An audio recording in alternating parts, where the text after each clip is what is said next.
Hello and welcome to World Connect, your window to the world. In the next half an hour, we bring you the stories from politics, culture, science and showbiz from across the globe. We bring you closer to the events that shape our lives and experiences that narrate the story of our times. I'm Shubhendu Ghosh. Let's begin with the focus of the show.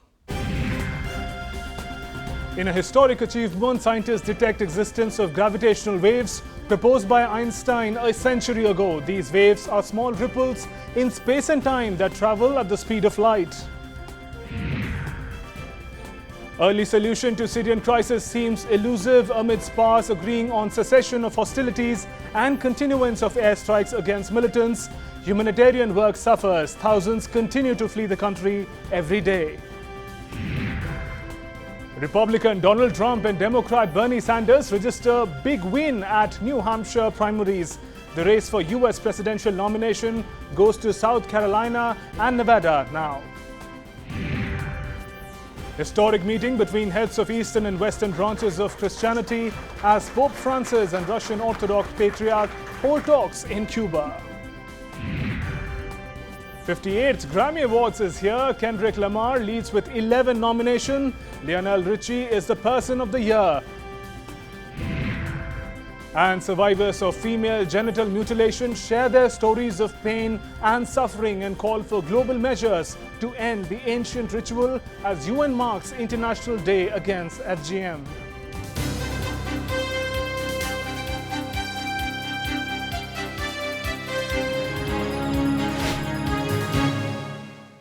In an announcement that took the world of astronomy by storm and left people curious, scientists have finally detected gravitational waves.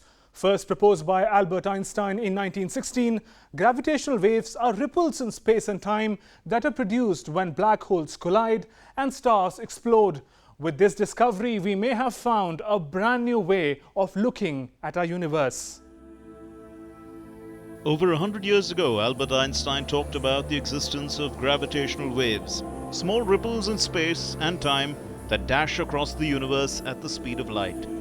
At that time, the idea was termed a mere hypothesis. It took more than a century for scientists to prove that what Einstein was talking about had enough ground to stand. In a historic achievement, scientists claimed that for the first time, they have directly detected the existence of gravitational waves.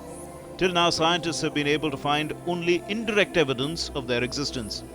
The detected gravitational waves were produced during the final fraction of a second of the merger of two black holes to produce a single, more massive spinning black hole. The collision of the two black holes, 30 times as big as the Sun, had been predicted but never observed. These gravitational waves were produced by two colliding black holes that came together, merged to form a single black hole about 1.3 billion years ago. They were detected by LIGO, the Laser Interferometer Gravitational Wave Observatory. LIGO is the most precise measuring device ever built. The new discovery is expected to open a new window on the universe. Scientists believe the gravitational waves will reveal new details about the formation and structure of galaxies, the behavior of black holes, and the evolution of the universe. The breakthrough left the researchers across the world overwhelmed. We can hear gravitational waves. We can hear the universe. That's one of the beautiful things about this. We are not only going to be seeing the universe, we are going to be listening to it. Einstein would be beaming, wouldn't he? This is obviously a very, very special moment. Soon after the announcement was made on the new milestone, a Jerusalem University unveiled documents related to Einstein's gravitational waves theory. The archives of Einstein became part of the library in January 2008.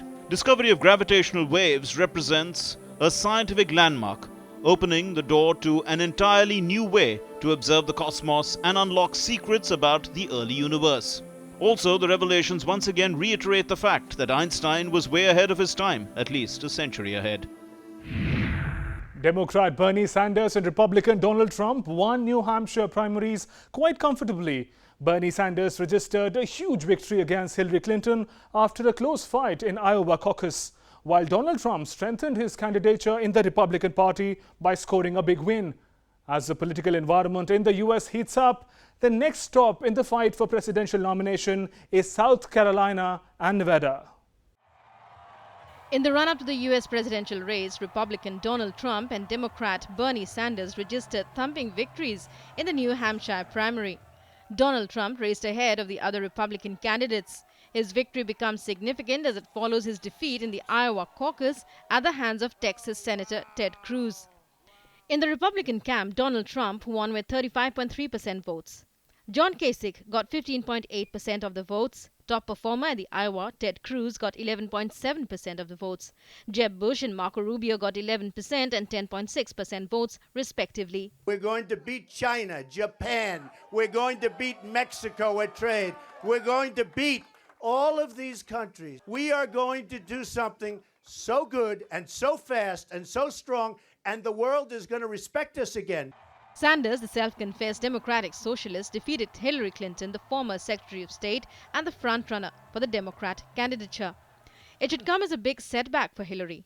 In the Democratic camp, Bernie Sanders swept 60.4% of the votes, leaving behind Hillary Clinton with only 38% of the votes. Thank you, New Hampshire. We will need to come together in a few months and unite this party and this nation, because the right-wing Republicans we oppose must not be allowed to gain the presidency.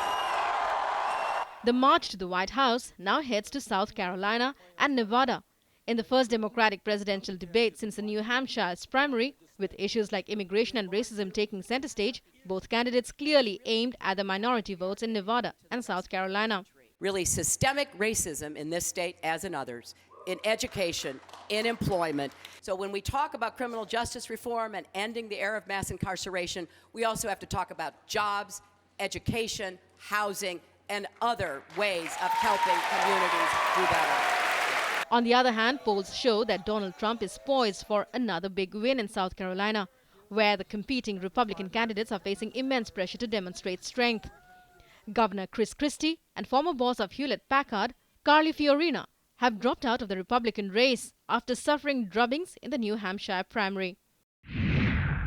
Over 50 inmates were killed in a Mexican prison brawl on Thursday as rival cartels clashed with bats, sticks and blades and ignited a fire in the overcrowded penitentiary. Several others were injured during the pitched battle that lasted 30 to 40 minutes at the Topo Chico prison in northern industrial city of Monterrey. The fight erupted following a dispute between leaders of two rival groups. The incident was one of the worst in series of deadly riots in recent years to rock country's prisons, which often house inmates from different drug cartels. It was a historic moment as heads of Eastern and Western churches met for the first time in 1,000 years after the two branches of Christianity split in the 11th century. Pope Francis and Russian Orthodox Patriarch Kirill held historic talks in Cuba and called for restored Christian unity between the two churches. In a joint declaration, they also urged the world to protect Christians from persecution in the Middle East. The two-hour talks were held at Havana Airport. The meeting took place during Pope's stopover on his way to Mexico. Patriarch Kirill is visiting Cuba, Brazil and Paraguay.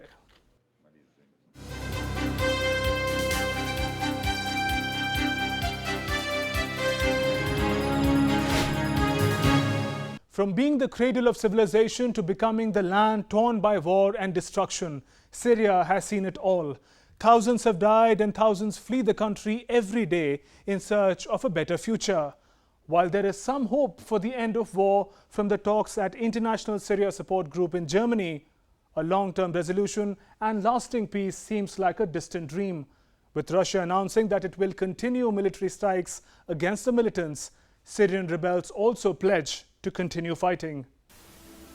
A birthplace of various civilizations, home to ancient cities and architectural structures. The sight which one beholds in the Middle East is quite different now. The crisis has left Syria in ruins and ashes. Civil unrest and militants have pushed the world past time and again to chart out a solution, but with little positive outcome so far. The latest round of talks held by International Syria Support Group in Germany's Munich claimed to have arrived at a successful consensus. The major world power said they have agreed to a cessation of hostilities and the much-needed delivery of immediate humanitarian aid in the war-torn country. We believe we have made progress on both the humanitarian front and the cessation of hostilities front.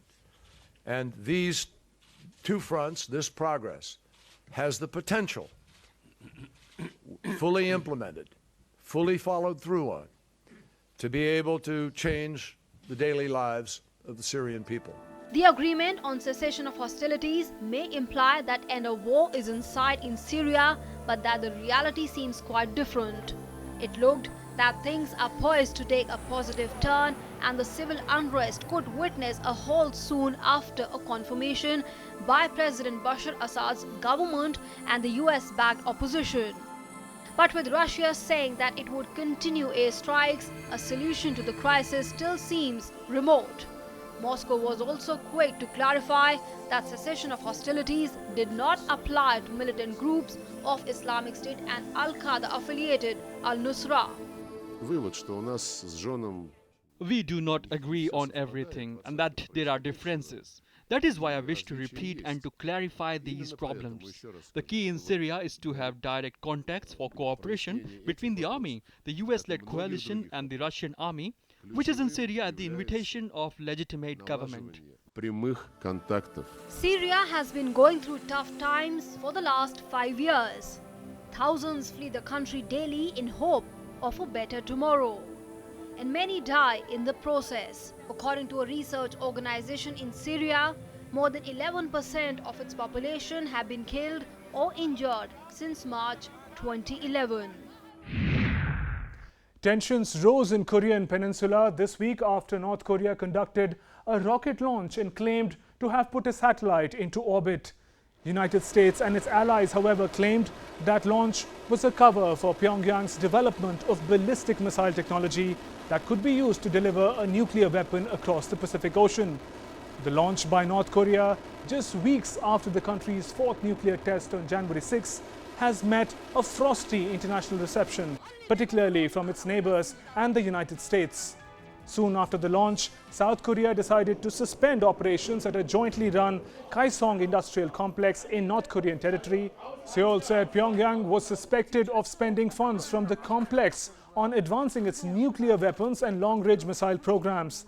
As a retaliatory measure, North Korea also started expelling all South Koreans from the industrial zone.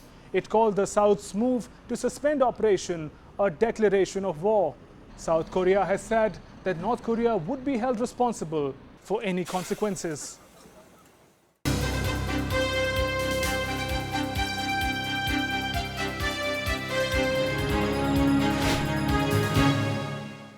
In a view to find solution to the migrant crisis, NATO has agreed to send a naval group to Aegean to crack down on people smugglers feeding the influx of migrants. The announcement was made during a defense ministers' meeting at Brussels on the request of Turkey and Greece. The decision marks the security alliance's first intervention in Europe's migrant crisis. Thousands of migrants are still crossing Aegean daily from Turkey. With Greece considering sending anyone picked up in the waters back to Turkey, the pressure is now on Turkey. Already home to 3 million refugees, the country also faces insistence of European Union and United Nations to take in tens of thousands of Syrian refugees fleeing regime advances in the Aleppo region. Two alleged human smugglers went on trial in Turkey over the death of 3-year-old Syrian toddler Aylan Kurdi. Visuals of Kurdi's lifeless body washed up on a beach in September 2015 shocked the world, bringing its attention to the refugee crisis. The two suspects, both Syrian nationals, also stand accused of causing the death of 4 other refugees, including the toddler's 5-year-old brother and mother, Rihan. The suspects were charged with human smuggling and causing the deaths of 5 people through deliberate negligence. They face up to 35 years in prison if convicted.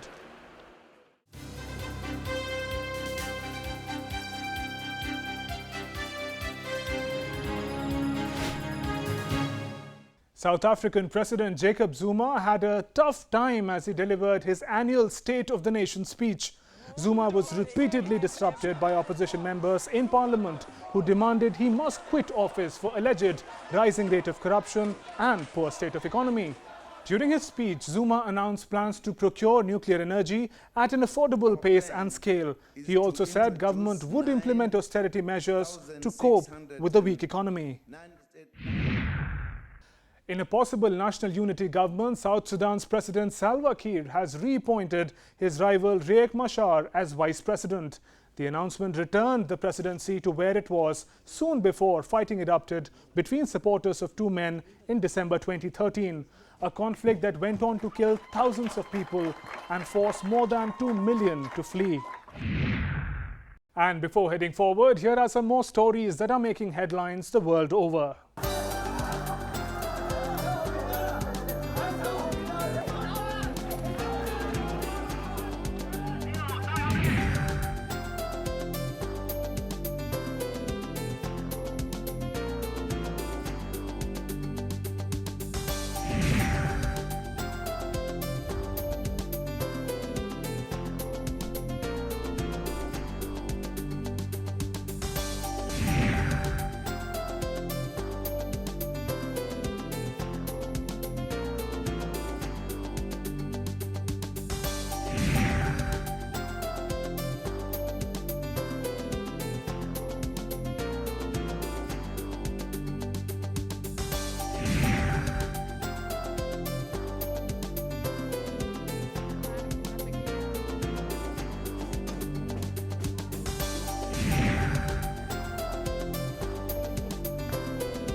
It's Happy New Year for the Chinese. As per the Chinese zodiac, it is the year of the monkey. The beginning of spring marks the first month of the Chinese lunar calendar, characterized by beautiful lanterns and delicious rice balls. Celebrations are marked by fireworks and wishes for good harvest. For millions of migrant workers, it is time for homecoming. Chinese New Year kicked off with great fanfare this week, with people celebrating the Year of the Monkey across the world. Many chose to usher in the Year of the Monkey in the traditional way by eating dumplings and setting off a barrage of fireworks.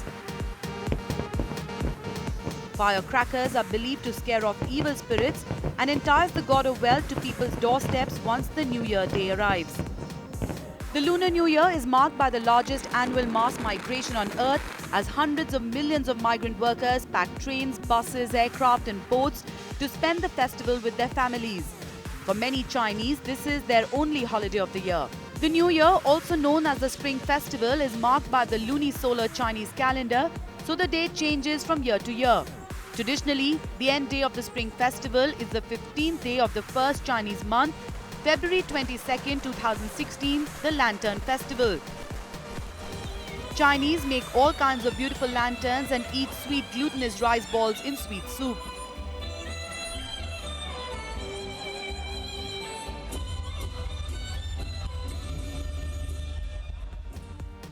According to China's traditional solar calendar, which dictates the lunar calendar, the first Chinese month is called Start of Spring.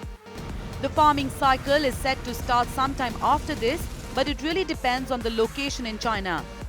The ground doesn't thaw in some places until March. During the Spring Festival, Chinese traditionally celebrate the start of a new year of farm work and wish for a good harvest. This has now evolved to celebrating the start of a new business year and wishing for profits and success in various vocations. Each Chinese New Year is characterized by one of the 12 animals which appear in the Chinese zodiac. The Chinese zodiac is divided into 12 blocks or houses, just like its Western counterpart, but with the major difference being that each house has a time length of 1 year instead of 1 month. This year, it's the Year of the Monkey, the 9th animal in the cycle. The next Year of Monkey will be in 2028.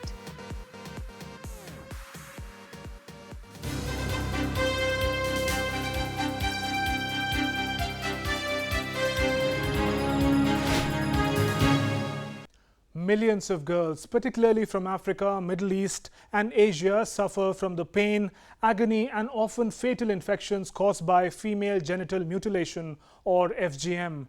Rooted in gender inequality and a convoluted sense of purity, modesty and aesthetics. Ironically, it is the women of the community who initiate their daughters and granddaughters into this non-medical and risky cut. At a recent event in New York to mark the United Nations International Day for Zero Tolerance for Female Genital Mutilation, FGM survivors made a call for global action to end evil as they shared their story. I lost my identity when I went through FGM. I didn't know who I was. I didn't know what was my place in society. I didn't know how strong I could be, because cutting me was telling me that I'm not good enough. The questions that kept haunting Ina Morja when she was subjected to female genital mutilation.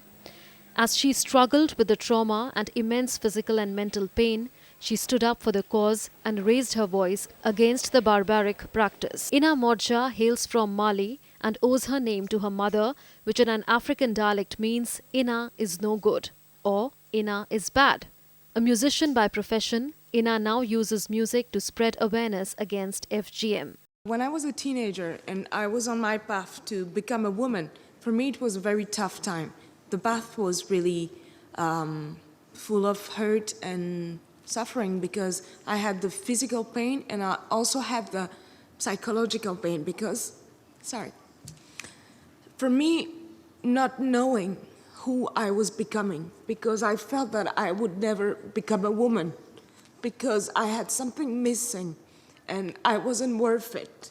It took a lot away from what I could achieve as a teenager and what I could realize as a teenager. Female genital mutilation involves the removal of all or part of the external female genitalia for non-medical reasons. An estimate says that globally, around 200 million girls have suffered FGM. The practice is most prevalent in 29 countries in Africa and the Middle East and is also now known to be common in several Asian countries. It is rooted in gender inequality and ideas about purity, modesty and aesthetics. Elderly women of the community, mothers or grandmothers, are the ones who usually initiate and carry out the practice. In many countries, people fear that failing to have their daughters and granddaughters cut will expose the girls to social exclusion.